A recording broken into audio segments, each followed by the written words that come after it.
Welcome to the Nerd Party.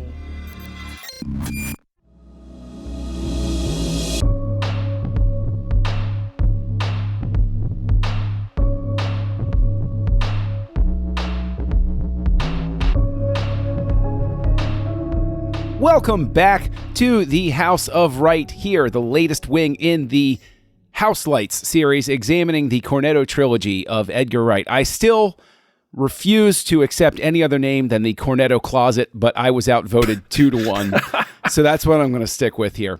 But I'm your resident of the Houselights podcast, of the House of Wright. I'm your local eccentric and expert in conspiracy theories, and I am joined by two old friends. One who is a builder himself, a prince of this podcast, Darren Moser, and of course we are joined by our teetotaling lawyer, Tristan Riddell. So how you doing, guys? Welcome back to the closeout of the Cornetto Closet, or House of Wright, whichever one you want to call it. And here we are with The World's End, the anticipated third film in the Cornetto trilogy, a movie that had a lot of hype coming into it for those who had seen the first two chapters. Everybody very excited about Edgar Wright reuniting with Simon Pegg and Nick Frost to come at us with another genre parody film. And it comes out in 2013, and we are going to be looking at its successes, its challenges, its reception, all of that stuff.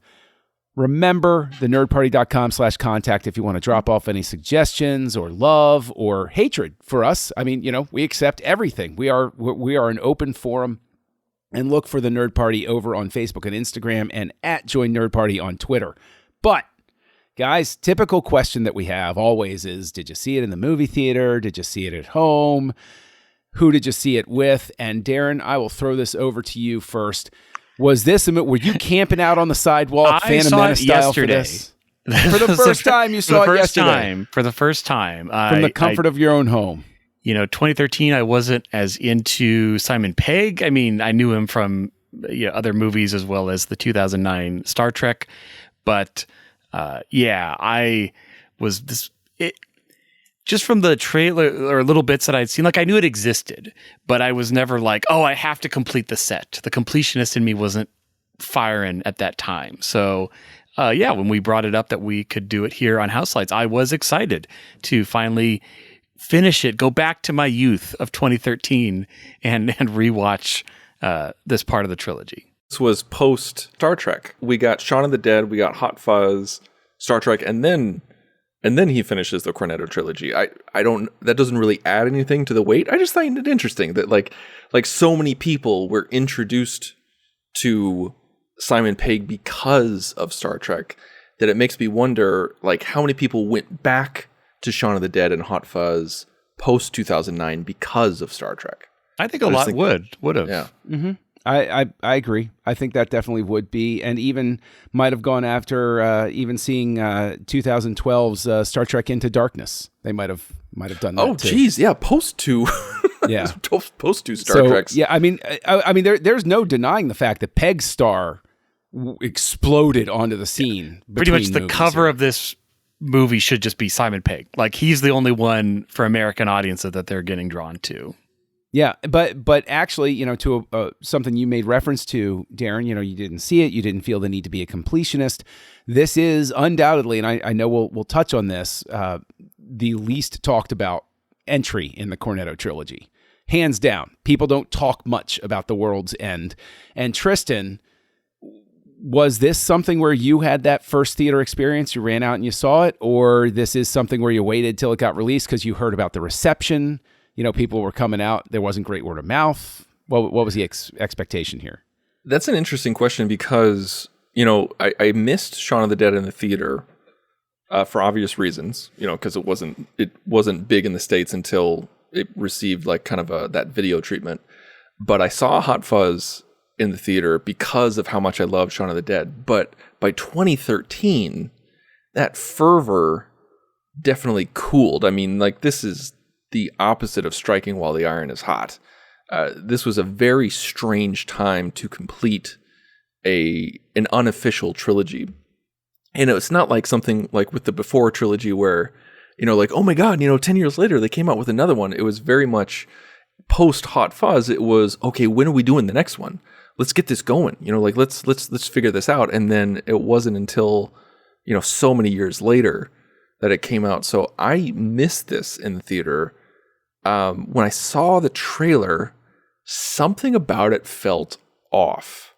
I cannot articulate what it was at the time, or at least I should say I can't remember what it was at the time. All I remember is seeing the trailer and thinking, this doesn't feel like either. This doesn't feel like Shaun of the Dead. This doesn't feel like Hot Fuzz. Like, I know, like, this is pretty cool because Shaun of the Dead was zombies.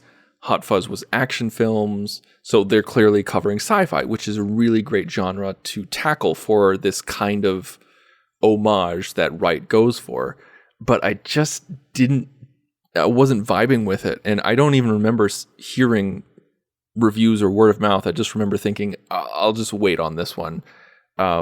Because actually with Hot Fuzz, like the year that came out, like I was in school, and so I was able to see everything that came out. But in 2013, like I was married and had responsibilities, and, and so I couldn't get to it. They waited too long. That's actually, Darren, since this is your first time watching it, and you're coming straight out of Hot Fuzz, we do the first two, we come to this one. There's not this long wait for you in this watch. True. You didn't wait a long time between chapters here. Do you think that there is a palpable shift in tone and chemistry between Hot Fuzz and The World's End? Do you think that this script in specific would have been possible for them to make several years earlier? Or does it need the benefit of them getting older for the premise behind the script to work? Yeah, there's definitely a shift. I was thinking now in my own mind, between Hot Fuzz and World's End, I got married and had a kid. So like that, there's a lot going on.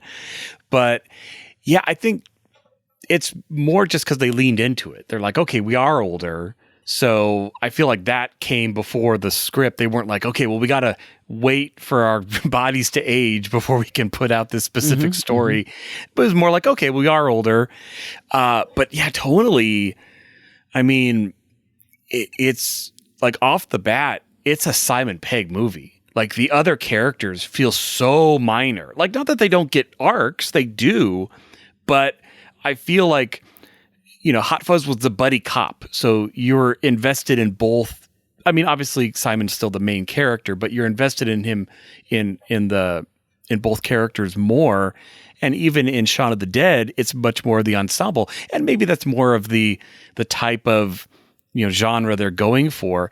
But in this one, man, it was just like 98% Simon and like 2% everybody else, which felt weird watching it so closely to, Hot Fuzz. And it was not winning me any points at the beginning.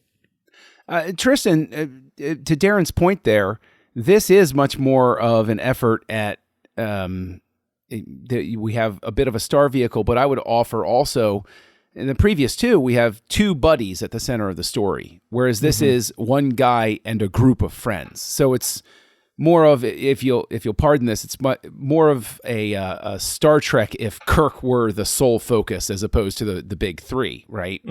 Do you think that might be a challenge with the film and its efforts to connect with the audience? It lies in the fact that you don't have that tight focus on two people's journey, but you instead have a single person and then a bunch of people around him that you have to sort of buoy him with. Well, I don't know if I entirely agree with Darren's assessments. I'm not saying he's wrong. But with Shaun of the Dead, I mean, he's absolutely right. Like with Shaun of the Dead, it's Simon. It's called Shaun of the Dead. Simon Pegg's character's name is straight up in the title. It's his movie, but it's the ensemble is very much the point of it. And with Hot Fuzz, yeah, you have that duo, but like much more focused on the duo than in Shaun of the Dead. But with World's End, I felt much closer to Shaun of the Dead than not when it comes to the type of people that we get. Like, I feel like we got a lot of focus on the side characters. I feel like it wasn't their story, but it was definitely, you got a lot of screen time with other people. Like, even though it was Simon Pegg's movie and the journey of his character and his not reconciliation necessarily, but like his character arc was the main focus. I feel like you got a lot of screen time with side characters, much more than you did with Hot Fuzz. I think the problem is that The World's End is the focus on Simon Pegg in The World's End is different because his character is a jackass. And it's not a lovable idiot like in Shaun of the Dead or Hot Fuzz with Nick Frost's characters. Because Nick Frost's character in the first one, he's selfish, but he's lovable. You're like, we all have had that friend where you're just like, he's a jerk, but like he's fun to hang around with. And in Hot Fuzz, he wasn't a jerk at all. He was just a lovable puppy that you wanted to be around. But the thing is, with World's End, he was that jerk that's fun to hang around with, but they pushed it to the limit. And so having that person as your main focus was rough because like immediately off the bat, you're like, I don't like this person. This is not like, I'm sure he was fun to hang around when you were in high school, but we've all had that friend, but we're not looking on it fondly because we are all older. In Shaun of the Dead, we're like, okay, we've had that friend. Yes, it can come as a handicap, but he's nice to be around. With this one, they're all grown, they all have lives, and we've all been there. And you're just it's more cringy than it is unfortunate. Well, I think you hit on something there that I think one of the challenges is definitely the fact that the characters with Gary don't like him. So There's no in for the audience to like Gary.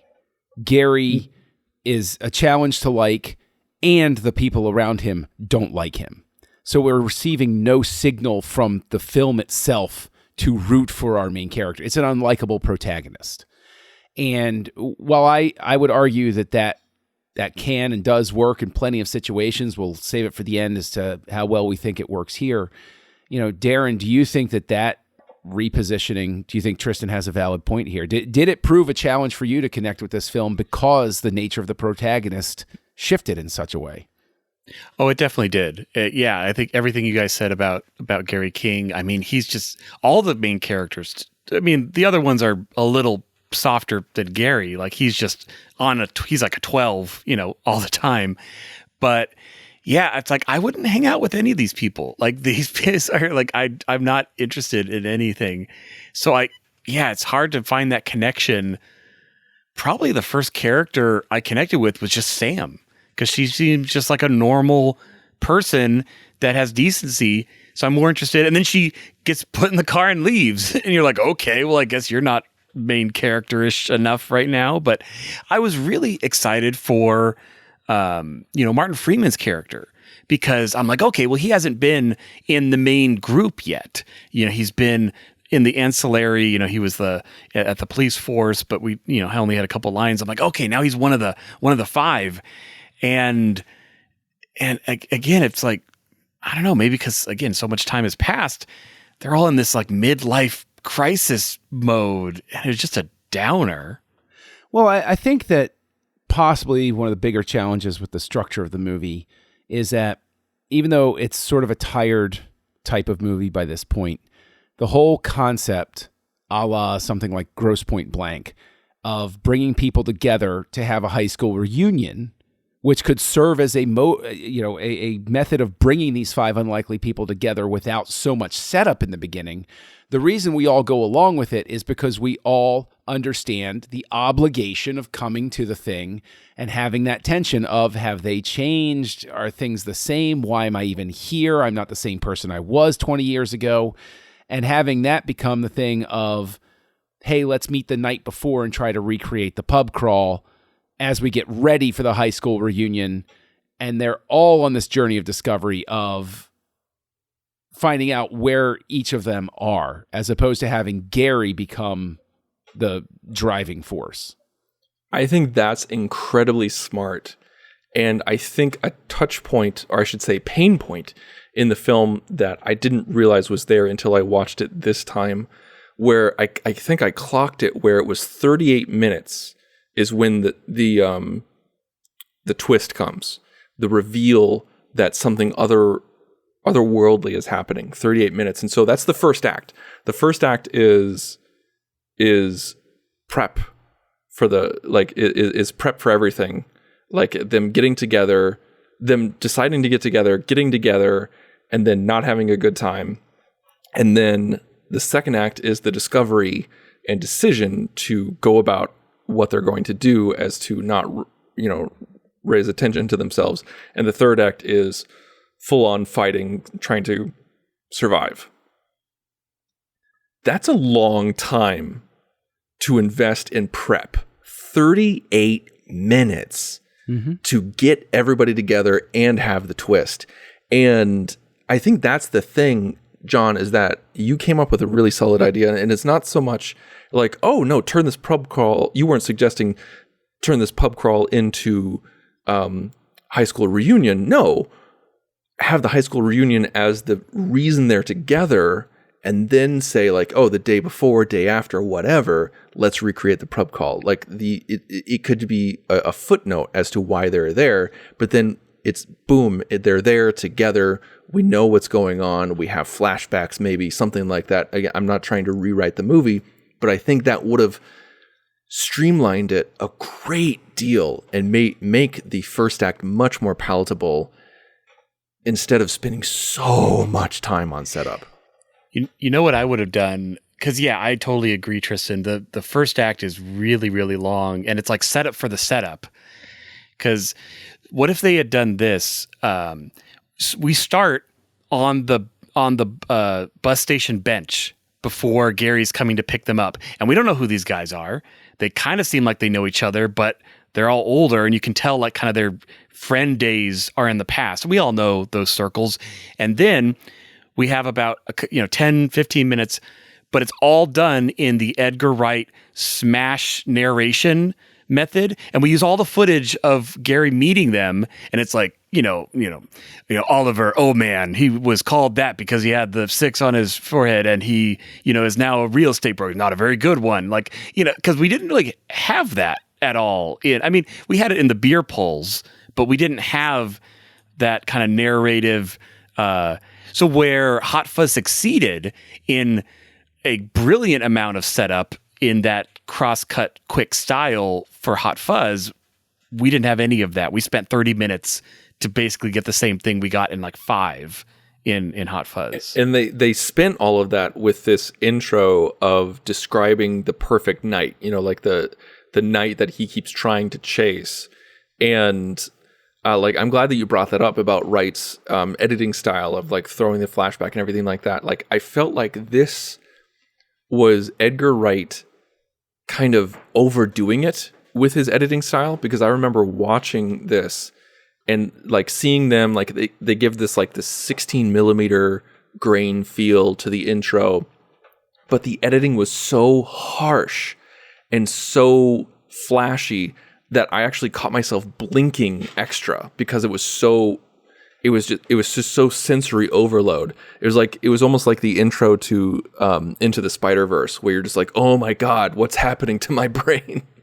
Well, isn't the opening, I didn't find this when I actually did read up some stuff, but like it very much felt like a 90s TV show opening. Like it felt like a Saved by the Bell-ish, or whatever that popular Canadian one is. I don't remember the numbers, but I think I did read something in researching that, like that flashback is in like an 8mm style, and then the second chapter is, even though they're in the present, is like 35, and then they switch it to like something else when the turn happens. So there's like 3 formats that are used. I don't know if the aspect changes, but it's I think they are definitely playing heavy, like you said, Tristan, with the aesthetic.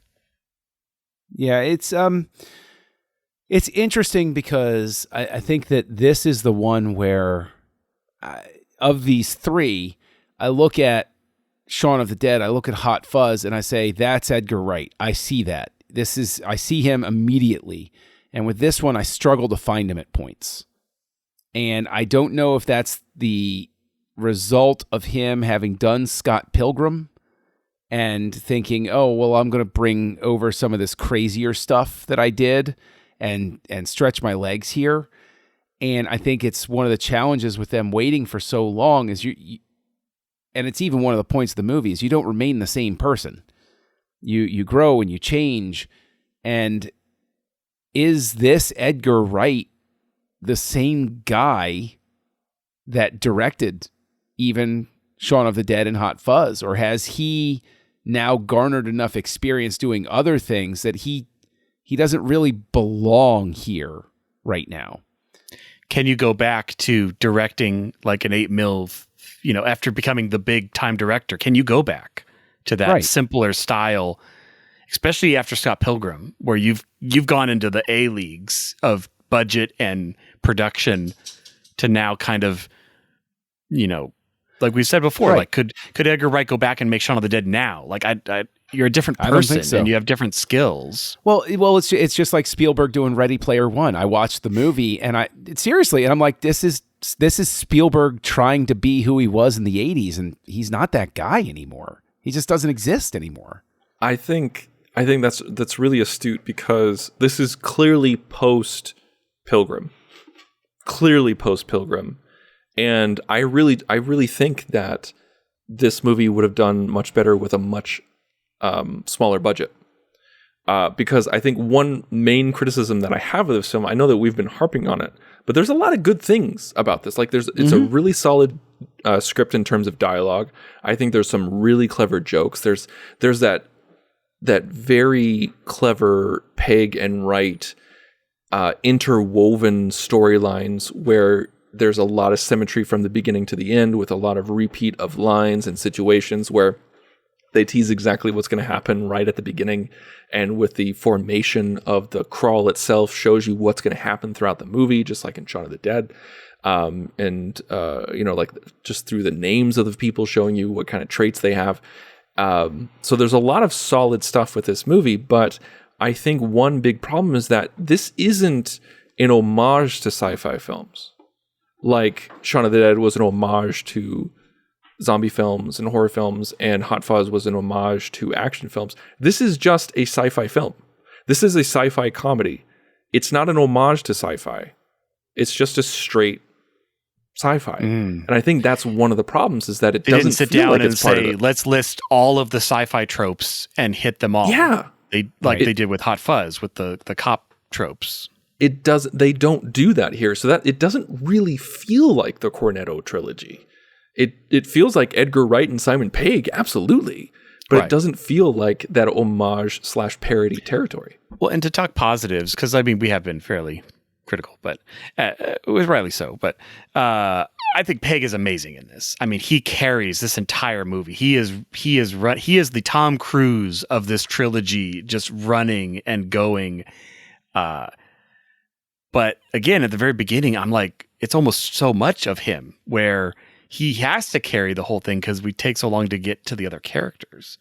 Maybe that's my backhanded compliment of going from a positive to a negative. But I do enjoy his performance in this. I love, Bill Nighy showing up as the voice of the network because I'm like, how are you going to get Bill in? Which makes it even more fun. But yeah, I don't know. It's everything we're saying is true. So we're hitting all the good points. I think what's interesting is there are, as you guys have said, there are good moments here to be had, and plenty of them. The scene where they're at the world's end and Andy is trying to stop. Andy is trying to stop Gary, and he sees his wrists for the first time, and he suddenly realizes it's like that's an earned moment, but it feels like it should have been earlier in the movie and changed how they related to each other while they were going forward. I felt like they should have revealed the "you know what you did and why I don't drink" moment way earlier. They were baking on that for a long time. Yep. Like Yeah, because that was interesting. As they're all gathering, they're like, "Oh, even Andy," and they're like, "Oh yeah, totally." We're like, "Okay, something happened," and obviously he has not talked to Andy yet because we have not seen that. But then it was like the third act that we finally got that payoff, and it was way too long. Wasn't even that much payoff, It right? wasn't. Like they didn't really focus on it that much. I mean, like that's a big event. That's a big story. Yeah, like I went to jail, you blacked out, and we crashed, and I had 12 hours of surgery, and it's just like boom, they unloaded in one sentence, and you're like, oh, okay, we're done with that. Okay, cool, all right. Yeah,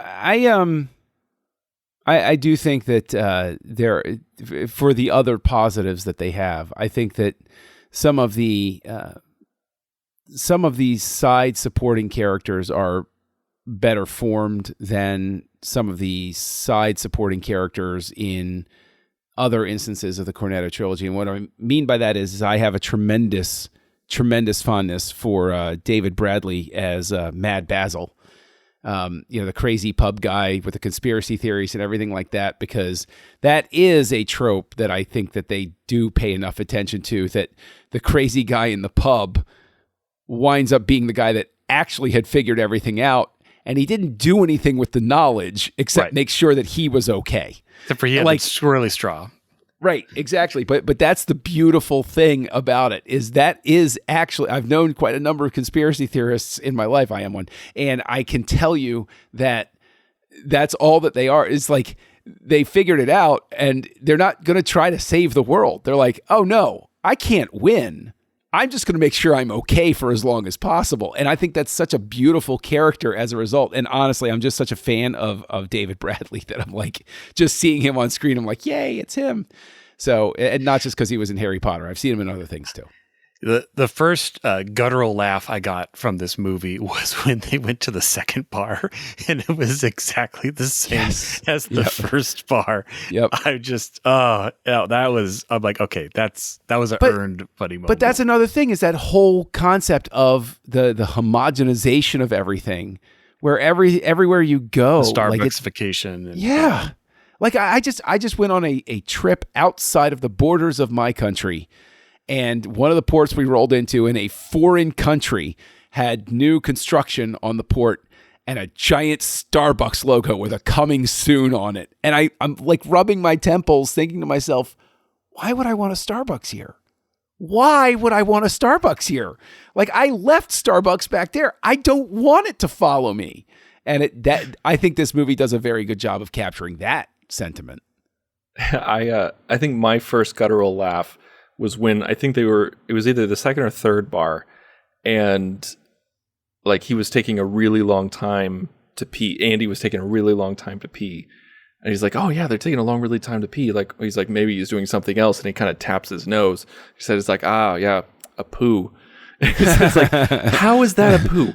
How is it's so stupid. And then he ends up he's playing like the racing machine in the other room. Oh, that's right. It wasn't even in the pub. It was before they got there. Yeah, before they got there. But yeah, that was a funny, he's like, well, and then they also had another moment where, what did he say? Boo-boo means leave. And then he broke down like how the saying changed over use. And I mean, yeah, because it's a dumb saying, but we totally get that kind of transformative language with our friends. It totally happens where we'll say one thing and it means something to us, doesn't mean anything to anyone else. Yeah. Just so that we don't miss it, I want to make sure that because it's a cornerstone of Edgar Wright movies, especially the music. Did the soundtrack resonate with you guys this time around, or was this just music in the background, or were there tunes you were jamming to saying, yeah, this song, I love these songs? No, just music in the background for me. Like, it didn't make an impression at all. I can't even tell you one song that really stuck out to me like it did with Shaun of the Dead or Hot Fuzz. Yeah, I mean, I can say for me, something like "I'm Free" by the Soup Dragons, but especially because I'm a Doors fan, "Alabama Song" by the Doors. I hear that's like, okay. I take it back. Like, yeah, the Doors is the only one that really stuck out to me. What about you, Darren? Was this a swing and a miss with the soundtrack, or was this? I mean, it's hard for me to remember soundtracks in general, like unless they are heavily themed, like having a theme about a specific character or something like that. So I can remember, the Queen song that played in Shaun of the Dead, and like that stuck out, and because they tied it to a really funny moment. And not that this didn't use, like it's Edgar Wright, so he's going to use songs poignantly, but yeah, just like Tristan, nothing really stuck in my brain. And I just watched it yesterday. Yeah, which is, I think, another thing where it's odd. It's odd to encounter that. In terms I think, like of, you said, it's Edgar Wright trying to be young Edgar Wright, and that I think that sums it up really well. Yeah, I agree. I mean, the difficult thing is it feels like we're struggling with this the way that a lot of audiences did. And what's interesting is this is one of those ones where if you go to Rotten Tomatoes, it's got an 89% positive aggregate from critics. If you go to Metacritic, I think it's like a 41. It's on Rotten Tomatoes. It has an 89% on the tomato meter for critics, but a 71% for the audience. And there is an argument to be made at times that sometimes the critics get swept up in the momentum of a director that they enjoy. Yeah. Do you think that's the case here?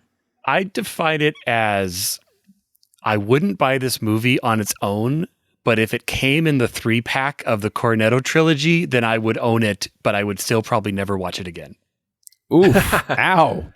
Well, wow, that's a preview. That's foretelling what a rating might. We just capped it. This is not a 5. Okay, spoilers, everybody. No, it's definitely not a 5. Well, there's something to that though for me, because with our podcast of Shaun of the Dead, I didn't actually get to watch it. Like, I ran out of time. I didn't have time to watch it, but it didn't matter because I've seen it so many times. I have it devoted to memory.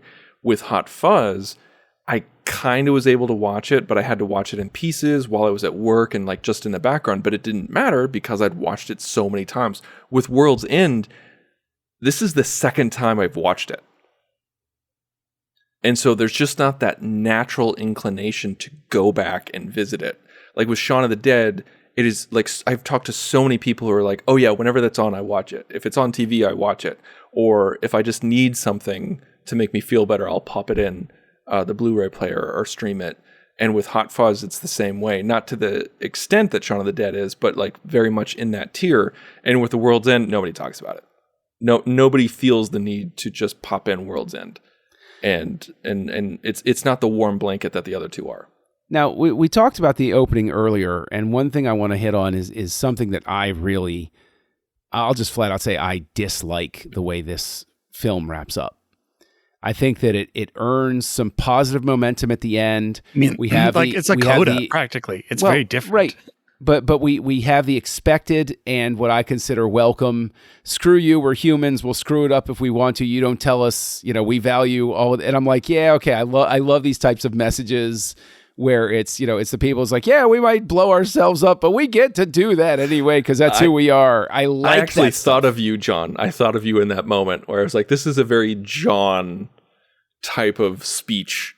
Where like, you know what? I want to eat red meat, smoke and drink and kill myself from it because that's my right as an American. As a human being, rights granted to me by God. Doesn't matter about the borders there, Tristan. But like, I love those moments. And then that coda at the end, it just falls so flat for me. And it like completely negates any of the goodwill that it suddenly, like at the end, I'm like, okay, a strong ending. Okay, I can come out of this, have a funny, zany sort of thing. Oh, the world's falling apart. What do we do now? I don't know. We made it to the world's end. Cut to credits. It's like, ha, ha, ha. It's funny. Okay.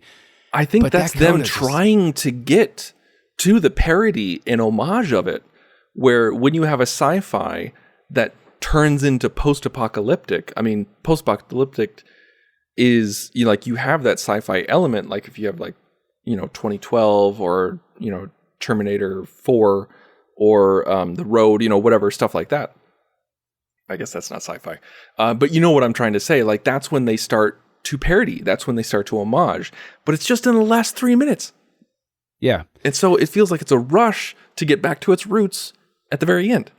That's why it doesn't work. I also think that a disconnect with the ending is the fact that we have We have Gary narrating the beginning and then Andy narrating the end, but the two characters never resolve to the point where that feels like unified enough. Like with 300, the narration is all done by that one guy that he sent away. It's all done by him beginning to finish. I'm a big believer that if you're going to have narration, you stick single character unless you find a really deft way to pass that baton off between the two. See, now I just got a great thought for the opening, similar to my original idea, but like you were saying, John, where what if they're already in town, they're at the reunion, and it's one of those little like video booths where they're like, and the question that everybody gets asked is, who is the most memorable person of your class? And so everybody is like, oh, well, Gary King. And he was and so everyone is saying on how they remember Gary King. And then Gary King comes walking in and you're like, oh my gosh, he hasn't changed in 20 years. And then he's like, let's go to the pubs, something like that. I think even if you want to do the post-apocalyptic thing, I think a really deft thing would have been have Andy narrating and make it just look like he's telling a campfire story.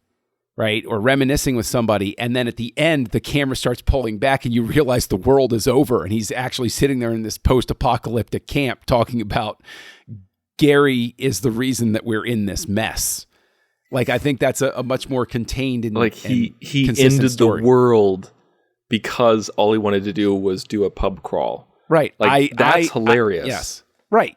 That's the thing gag. though, is that I know this is way too big of a suggestion to be real, but that kind of thing, like if they left it at that, if they left it at just the very final shot was the world's end, the very final shot is the post-apocalyptic nightmare that Gary King caused, that's funny, that's interesting.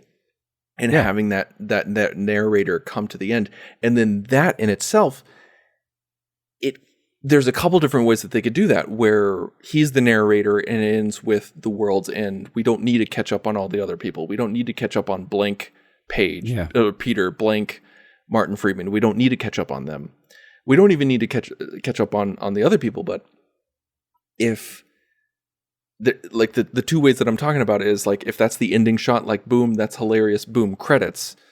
And another way to go about it is we transition from this sci-fi film to the last shot being post-apocalyptic. That's your fourth Cornetto quadrilogy, is if the world's end is an homage to sci-fi, even though it's not. It should have been. That's what they were trying to do. The fourth one is an actual sequel, an homage to the post-apocalyptic genre, because that's a genre all to itself. We get Mad Max in the fourth one. Yes. And that is so rich for parody. That is so rich for homage. And we've never seen that done before. That would be interesting, where it's kind of like a return to Hot Fuzz, where we get Simon Pegg and Nick Frost, where they're actually going through the wasteland together after reuniting at the end of the world's end. Well, I mean, this is a movie that I mentioned the 89% positive aggregate on Rotten Tomatoes. It has a weighted average score of 81 out of 100 on Metacritic, indicating in their quotes, universal acclaim. So I gotta ask, I mean, listen, I honestly think this is one of those ones where we've kind of tapped out as much as we can. I think we've made it clear where we feel it succeeded and also where it didn't succeed, particularly. Given all that we've said, given everything that we've built up to, Darren, I need your final... You know what? No. Tristan, you go first. I'll go second. Darren will go last because this is his first viewing. Tristan, I'll toss it to you first. Any final thoughts? And your rating for The World's End. I kind of want to echo what Darren said about Rosamund Pike. She was such an interesting character. And Rosamund Pike is such a fine actress. She's so cool to watch. She's so deft at her craft. And I wanted to see more comedy from her because we don't see that often with her. But she's clearly good at it. And it's just a shame that we got so few scenes with her. I don't even know what my point is. It's just I just wish we would have seen more of her. Basically, that's just what I wanted to say. I wish we would have seen more of her. And as I know that these actors are all friends in real life, and that's why they keep working with each other. But I don't know if these actors were particularly well picked and suited for their roles. Mm-hmm. There were certain times when I was watching this where it's just like, I don't need this character, or I don't need this actor in this character. It just felt like a weird imbalance. And you think it would be a proper balance because they're friends in real life, that they would play to each other's strengths, but I didn't really get that. I not to repeat myself, but I feel like, I mean, it's clear that this is the weakest one of the trilogy. Clear that all of us feel this way. And I think from whom I've talked to, I'm not alone in that. We're not alone in that. And I'm giving it a generous 3 stars. Because this isn't I think the reason why we're so harsh with it is because we all gave 5 stars to Shaun of the Dead and Hot Fuzz. Both movies just knocked it out of the park, and we love those movies. Like, if this was a standalone film where Shaun of the Dead and Hot Fuzz didn't precede it, I think we'd be looking at it much more favorably. I think we would go like, you know what? That's a really cool sci-fi comedy. That's a really interesting movie with, some really cool characters and some really cool actors, and Edgar Wright, like messing around with the genre. But because we have such pillars of movies such as Hot Fuzz and Shaun of the Dead, we judge it more harshly. And I don't think that's unwarranted. And so I say 3 stars because it's entertaining, because it's not a bad watch. It's just nowhere near as interesting or as solid as the previous 2. I wind up coming a little nicer, a little more generous on the final rating with 3.5. This is one where I have an affection for it. I like its messaging. I like its zany characters. I think that, to a point that you're saying, Tristan, have them show up in town as a group of 3, have Rosamund Pike be one of the 3 with them, and have the 2 of the people they meet in town. Oh, hey, it's old buddies. Oh, hey, let's bury the hatchet. We'll join you for the pub crawl. And you find out that they were plants the whole time. That's a genre trope right there that you can get along with, and it trims time off the beginning and stuff like that. I also don't care what they did with like shutter speed and the way they cut the fights at certain points. I thought it was just really, I don't know. It doesn't work. Even if they're trying to parody something in those moments, I'm like, it doesn't really go. But because there are enough things that I do like, I wind up giving it a 3.5 out of 5. And so, Darren, this is your first viewing. Explain to us why you gave it a 4.5 out of 5. Well, and you're talking about like characters we like or don't, or missed opportunities. I mean, Pierce Brosnan is in this movie, right? And it feels like it could have been anybody. Like Timothy Dalton. Talk about him. Like we got 2 Bonds in 2 Edgar Wright films, and we didn't even talk about him. Yeah, and I mean Timothy Dalton. Like, can you imagine Timothy Dalton not being in Hot Fuzz? Like, it would completely change the movie. He brought so much to that character, and I don't know why. I'm assuming it was because he liked the previous movies and asked to be in it. I don't know why Pierce Brosnan is in this movie. It's so minor of a minor role. It's like the amount of screen time, or at least presence, as like Bill Nighy in Hot Fuzz. Like, it's barely anything. Cameo at best. So I'm probably going to be harsher on this than both of you. I think I summed it up when I said if I bought the 3-pack, then I would own it, but otherwise I'm not going out of my way to get this one. I probably will never watch it again. I try to give it a little bit of a doubt because it is the only time I've watched it. And there's something about Edgar Wright movies, we talk a lot about the foreshadowing, and that is an enjoyable part of the movie, of watching it a second time and being like, oh, I see what they did there, and the name of this pub connected to what happened. And then when he's describing this, but I was already looking for that because I know that's what they do in these movies. So it wasn't like, oh, I need to watch it again to really get the feel of that Edgar Wright trope. So I'm giving it a 2. I'm good. I'll buy the 2009 edition of Hot Fuzz and Shaun of the Dead 2-pack, and that will be what sits on my shelf. Wow. Well, I mean, there you go. We close the door on the Cornetto closet, and we move on now. Next week, everybody, get yourselves ready for an 80s icon coming at you. An absolute staple of cinema, of my youth, of your youth, of everybody's youth. Because if he could change, you could change, they could change, anybody could change. Where we are going to look at the Rocky films that were directed by Sly Stallone himself. We're going to be looking next week. We're going to kick it off, the House of Stallone, although maybe it's a solarium. I don't know. I got to think about that, with Rocky 2. Join the revolution. Join the Nerd Party.